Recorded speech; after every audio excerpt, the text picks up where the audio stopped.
The steady rhythm of rain hitting the window panes filled the silence in Ethan's home office. The room was dimly lit, the soft glow of the computer screen casting faint shadows on the walls. Ethan leaned back in his chair, his sharp features tense with concentration as he scrolled through the financial reports for his family's business. It was a late night, and the mansion felt unusually still. Despite the large house, it wasn't the emptiness that gnawed at him, it was the disconnection. His wife, Sarah, had been acting differently lately. Her schedule was erratic, her excuses flimsy, and her interest in their once-shared routines had waned. He tried to push the thoughts away, focusing instead on the spreadsheets in front of him, but the uneasy feeling in his gut wouldn't subside. The soft ping of a notification startled him. Ethan glanced at the screen, a message from Daniel, his private investigator. Weekly update attached. His breath caught as he opened the email, and photos began to load one by one. The first showed Sarah's white SUV parked at a downtown hotel on a night she'd told Ethan she was at a book club meeting. The timestamp didn't lie.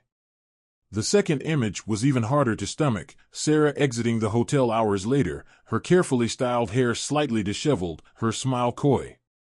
Ethan's jaw tightened as the final photo came into view.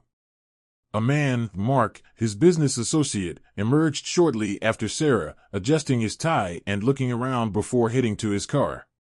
"Mr. Davis?" The voice of Maria, the housekeeper, interrupted Ethan's thoughts.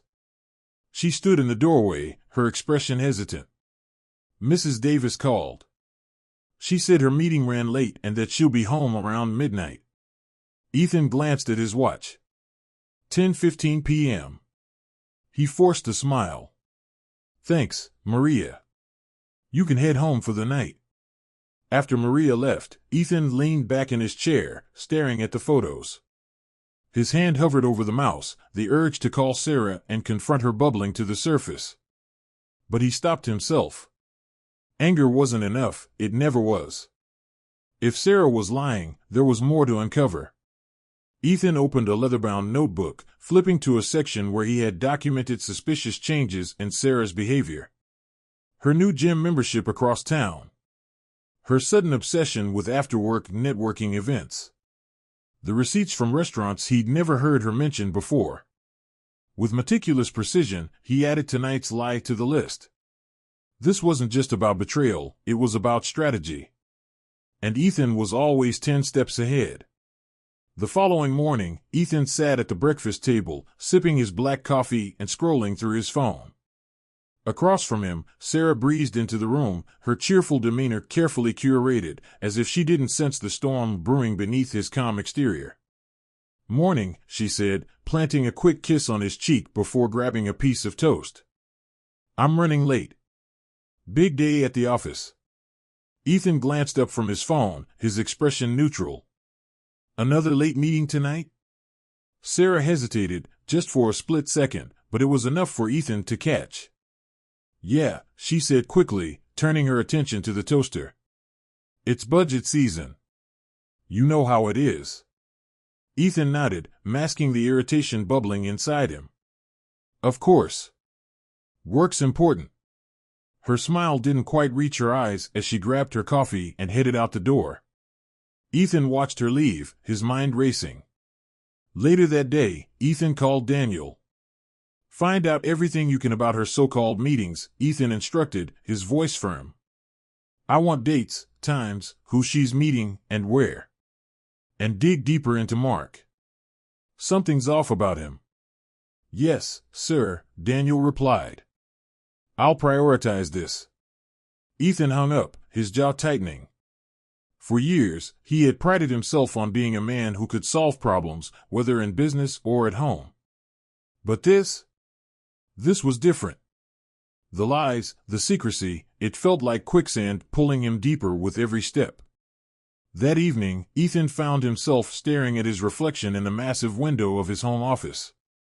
Outside, the sun was setting, casting long shadows across the manicured lawn. His phone buzzed on the desk, jolting him from his thoughts. A text from Daniel, "Check your email." Ethan opened the message immediately. Attached was another set of photos and a short report. Sarah's meeting from the previous night had been held at a private dining room in a hotel downtown. Mark was there, too, along with a few other faces Ethan recognized from his business dealings. Dinner lasted 3 hours. Afterward, Mrs. Davis and Mr. Carter left through separate exits but met again in the parking lot. They were observed speaking briefly before driving off in separate vehicles. Ethan's fists clenched. There it was again, just enough to raise suspicion but not enough to prove anything outright. Ethan decided to take a different approach. That night, as Sarah returned home, he was waiting in the living room, a glass of bourbon in hand. "Hey," she said, setting her purse on the counter. "You're up late." Ethan gave her a small smile. "Couldn't sleep. Thought I'd wait up for you." Sarah hesitated for a fraction of a second before walking over and sitting next to him. "That's sweet. But you really don't have to worry about me." "Of course not," Ethan replied, swirling the amber liquid in his glass. "It's just that we've both been so busy lately. I feel like we hardly see each other anymore." She laughed nervously. "It's just the season. Things will calm down soon, I promise." Ethan nodded but said nothing, letting the silence hang between them. After a moment, Sarah excused herself and went to bed, leaving Ethan alone with his thoughts. The threads of deceit were unraveling, and Ethan knew he had to act carefully. His next steps would determine everything. The morning light streamed through the large kitchen windows as Sarah sat at the counter, sipping her coffee. Ethan leaned against the sink, casually observing her as he stirred his own drink. "Any big plans today?" Ethan asked, his tone light and conversational. Sarah smiled but avoided his gaze. "Just the usual. Meetings and catching up on reports. Nothing exciting." Ethan nodded, masking his skepticism. "You've been working so hard lately. Maybe we should plan a weekend getaway. Just the two of us." The suggestion caught Sarah off guard, and she hesitated before responding. "That sounds nice, but things are so hectic right now. Maybe in a few weeks?" Ethan's smile didn't falter, but her response was exactly what he'd expected. "Of course. Whenever you're free." As Sarah gathered her things and left for work, Ethan's expression hardened. He pulled out his phone and texted Daniel, "Time to follow her. I want eyes on every move today." By late afternoon, Ethan received an update from Daniel. Sarah had left the office during her lunch break and driven to an upscale cafe in the city. She wasn't alone. Mark was waiting for her at a corner table, and the two spoke in hushed tones, leaning closer than necessary.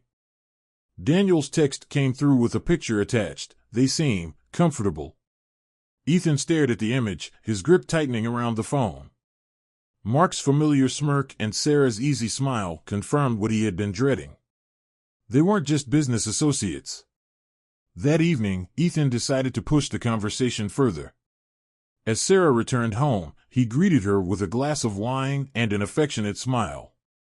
"You're in a good mood," Sarah remarked, setting her purse down. "Just happy to see you," Ethan said, handing her the glass. "I thought we could talk over dinner tonight. It's been a while since we really caught up."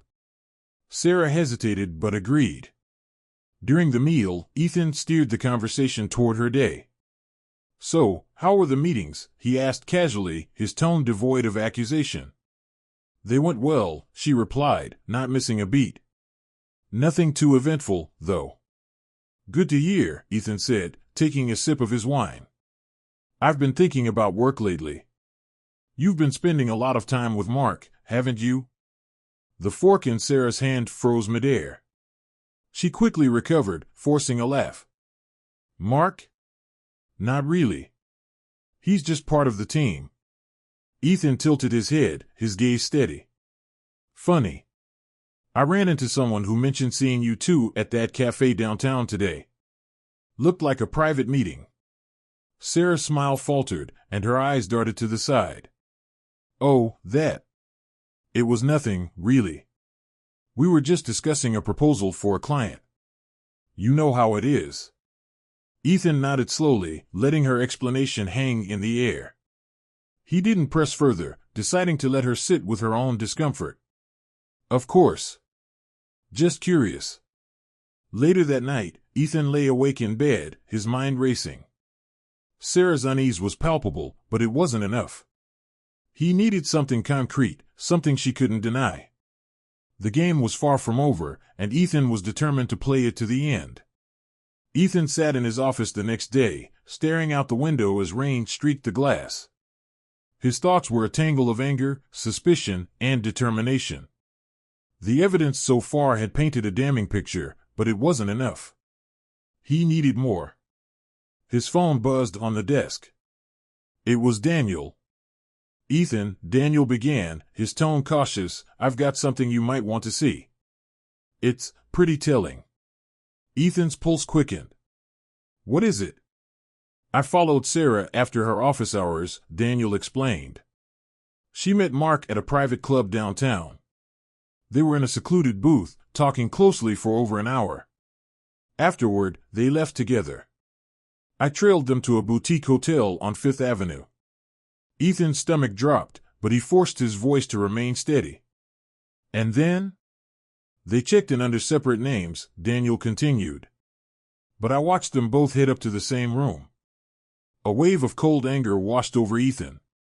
He clenched his jaw, his free hand gripping the edge of the desk.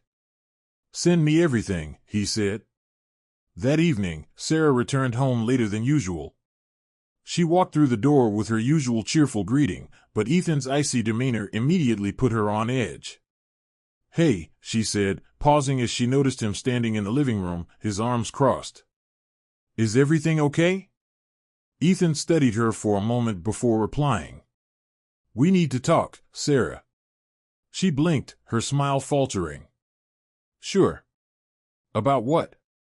He gestured to the couch. "Sit." Sarah hesitated but did as he asked, setting her purse on the floor.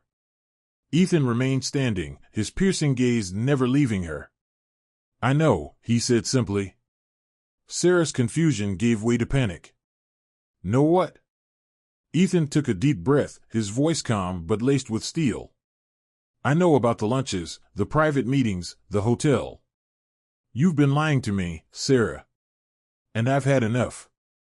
Her face turned pale, and she opened her mouth to respond, but no words came out. "I wanted to believe you," Ethan continued, his tone rising.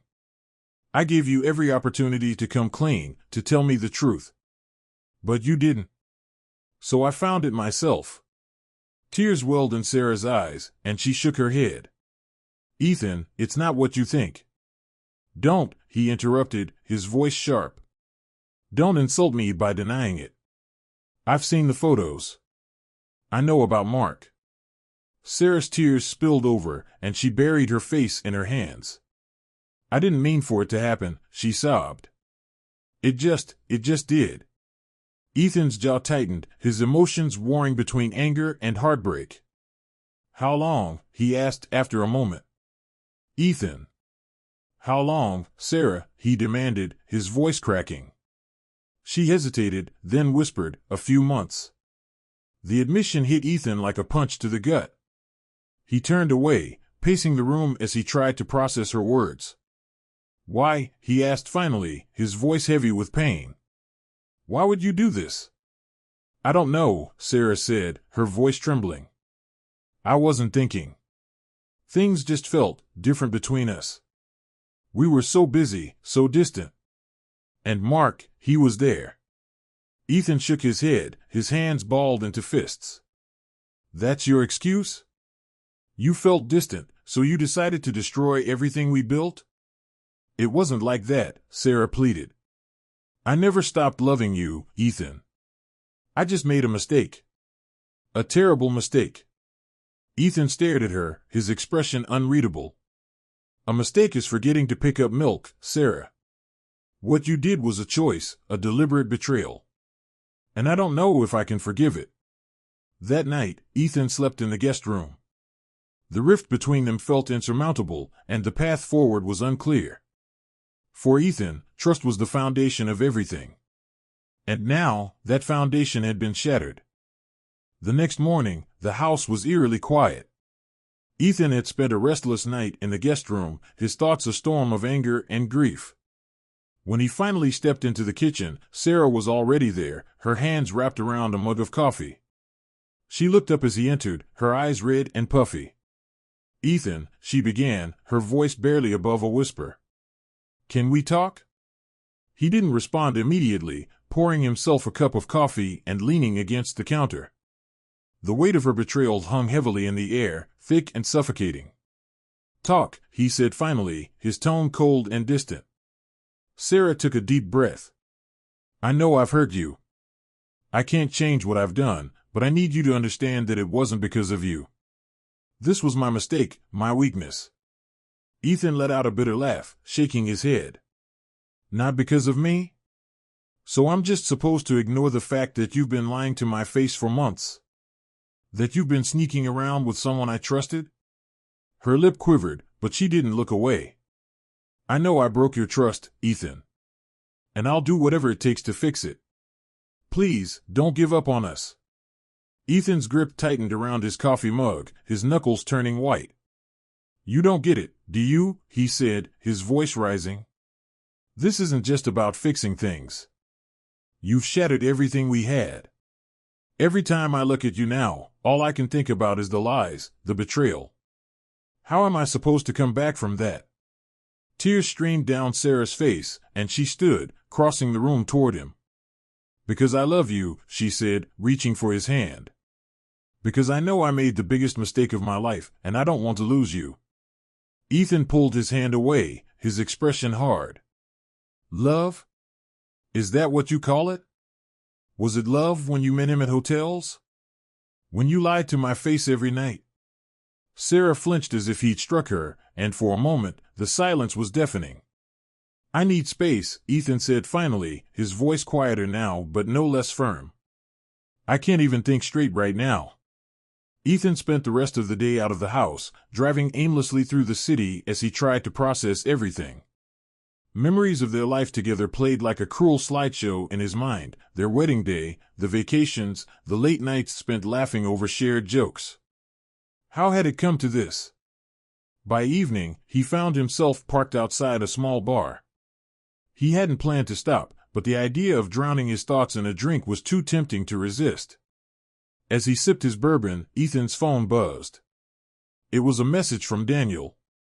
"Do you need me to keep following her?"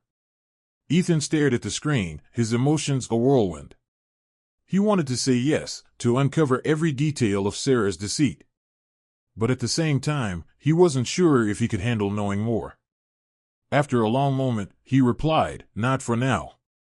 When Ethan returned home that night, the house was dark except for the faint glow of a lamp in the living room. Sarah was sitting on the couch, a blanket draped over her shoulders. She looked up as he entered, her expression a mixture of hope and fear. "Did you think about what I said?" she asked tentatively. Ethan met her gaze, his eyes heavy with exhaustion. "I thought about a lot of things," he said. "But I still don't have any answers." Sarah nodded, her shoulders slumping. "I'll give you as much time as you need. Just, please don't shut me out completely." Without another word, Ethan headed upstairs, leaving her alone in the quiet. Over the following week, Ethan and Sarah lived like strangers under the same roof. Conversations were brief and perfunctory, avoiding the elephant in the room. The once warm and familiar rhythms of their home were replaced by a tense, uneasy silence. Ethan spent most of his time at work or out of the house, using meetings and errands as an excuse to stay away. But no matter where he went, the weight of Sarah's betrayal followed him. He couldn't escape the questions swirling in his mind. Was there anything left to salvage? Could he ever forgive her? Did he even want to? One evening, as Ethan sat in his office staring blankly at his computer screen, his phone buzzed with a message. It was from Mark. "We need to talk." Ethan's grip tightened around the phone. For a moment, he considered ignoring the message. But then anger surged within him. Mark had not only betrayed his trust as a business associate, but had also dared to involve himself in Ethan's personal life. "Fine," Ethan replied. "Tomorrow. My office. Noon." The next day, Ethan waited in his office, his jaw clenched as the clock struck 12. Moments later, Mark walked in, his usually confident demeanor noticeably subdued. "Ethan," Mark began, his voice measured. "I'm not here to make excuses. I'm here to apologize." Ethan leaned back in his chair, his expression cold. "Apologize? For what, Mark? Sleeping with my wife? Or for thinking I wouldn't find out?" Mark flinched at the bluntness but didn't look away. "For all of it," he said. "I was wrong. I crossed a line I never should have crossed. And I know no apology will ever be enough to make up for it." Ethan stared at him for a long moment, his anger simmering just beneath the surface. "Why?" he demanded. "Why would you do this? You had to know what it would cost." Mark sighed, running a hand through his hair. "I don't have a good answer for that," he admitted. "It was selfish, and I wasn't thinking about the consequences. But I want you to know, Ethan, it's over. It's been over for weeks. I've cut ties with Sarah. I'm stepping back from the business, too. You don't have to worry about seeing me again." Ethan's eyes narrowed. "You think walking away makes this better? That it absolves you of what you've done?" "No," Mark said firmly. "I don't. But it's the least I can do to start making amends. For what it's worth, I'm sorry." Ethan didn't respond immediately. He simply nodded toward the door. "Get out." Mark hesitated, as if hoping for a sign of forgiveness, but none came. He nodded and left without another word. That evening, Ethan returned home to find Sarah waiting for him in the living room. She stood as he entered, her expression tense. "Ethan," she began, wringing her hands, "I know I've said this before, but I'll say it again, I'm sorry. For everything. I've been going to therapy, trying to understand why I did what I did. And I'll keep going, no matter what happens between us." Ethan set his briefcase down, his gaze steady. "Mark came to see me today." Sarah's face paled. "What did he say?" "That it's over between you two," Ethan replied. "That he's stepping away from the business and from us." She nodded, her voice barely audible. "He's right. It is over. It has been for a while. I want to fix this, Ethan. I'll do whatever it takes." Ethan sat down, rubbing his temples. "You say that, but words aren't enough anymore, Sarah. I don't know if this can be fixed. Trust isn't something you can just glue back together." "I know," Sarah said, her voice trembling. "But I love you, Ethan. And I won't stop fighting for us, even if it takes years to rebuild what I've broken." Ethan looked at her, his eyes filled with a mixture of pain and weariness. "I need time," he said finally. "I don't know what the future holds, but right now, I need space to figure out what I want." Sarah nodded, tears streaming down her face. "Take all the time you need. I'll be here when you're ready." As Ethan sat alone that night, staring out the window, he realized he was standing at a crossroads. Forgiveness was possible, but it came with a price. Moving forward, whether with or without Sarah, would require strength he wasn't sure he had. For now, all he could do was take it one day at a time. Weeks passed, and the once tense atmosphere in Ethan and Sarah's home shifted into something more subdued. They still lived under the same roof, but their lives moved in parallel rather than together. Sarah kept her distance, giving Ethan the space he had asked for, while Ethan spent much of his time reflecting on the future. Therapy became a lifeline for Sarah. She threw herself into the process, confronting not only her actions but also the deeper issues that had driven her choices. She knew there were no guarantees Ethan would forgive her, but she was determined to become a better person, whether or not their marriage survived. Ethan, meanwhile, sought solace in his work, his friendships, and moments of quiet introspection. He replayed the memories of their marriage, from the happiest moments to the darkest. He still loved Sarah, he couldn't deny that, but love alone didn't feel like enough to mend what had been broken. One evening, as the sun dipped below the horizon, Ethan sat on the back patio, a glass of bourbon in hand. The warm breeze carried the scent of blooming flowers, a reminder of the life that continued to grow around him, even as his own felt stuck. Sarah appeared at the door, hesitating before stepping outside. "Do you mind if I join you?" she asked softly. Ethan gestured to the chair beside him. "Go ahead." She sat down, clutching a mug of tea. For a while, they sat in silence, watching the sky turn shades of orange and pink.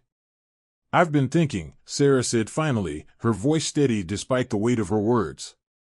"About us. About what I did. And I've realized, it's not fair to keep waiting for you to make a decision. You deserve clarity, Ethan. So do I." Ethan glanced at her, his expression unreadable.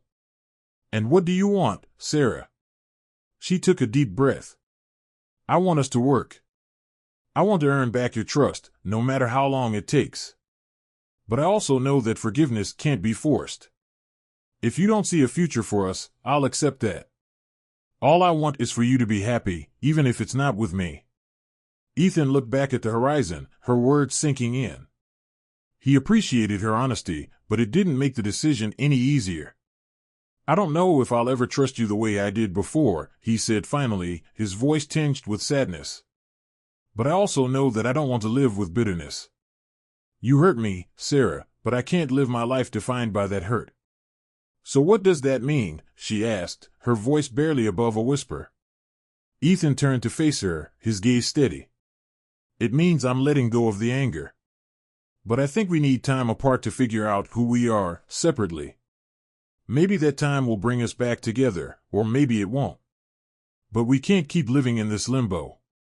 Tears filled Sarah's eyes, but she nodded. "I understand," she said quietly. The next day, Sarah began packing her things. Ethan helped her, their interactions quiet but amicable. There was no shouting, no accusations, just a mutual acknowledgement that this chapter of their lives was coming to an end. As Sarah loaded the last of her boxes into her car, she turned to Ethan. "I'll always love you," she said, her voice trembling. Ethan nodded, his emotions carefully guarded. "I know. Take care of yourself, Sarah." She climbed into the car, pausing for one last look before driving away. In the weeks that followed, Ethan found a sense of peace he hadn't felt in months. The house felt empty, but it also felt lighter. He began to rebuild his life, piece by piece, focusing on the things that brought him joy and fulfillment. As for Sarah, she continued her therapy and started fresh in a new apartment. She didn't reach out to Ethan, respecting his need for space, but she held on to the hope that one day, they might find their way back to each other. For now, they were both learning to move forward, separately, but with the lessons of their shared past guiding them.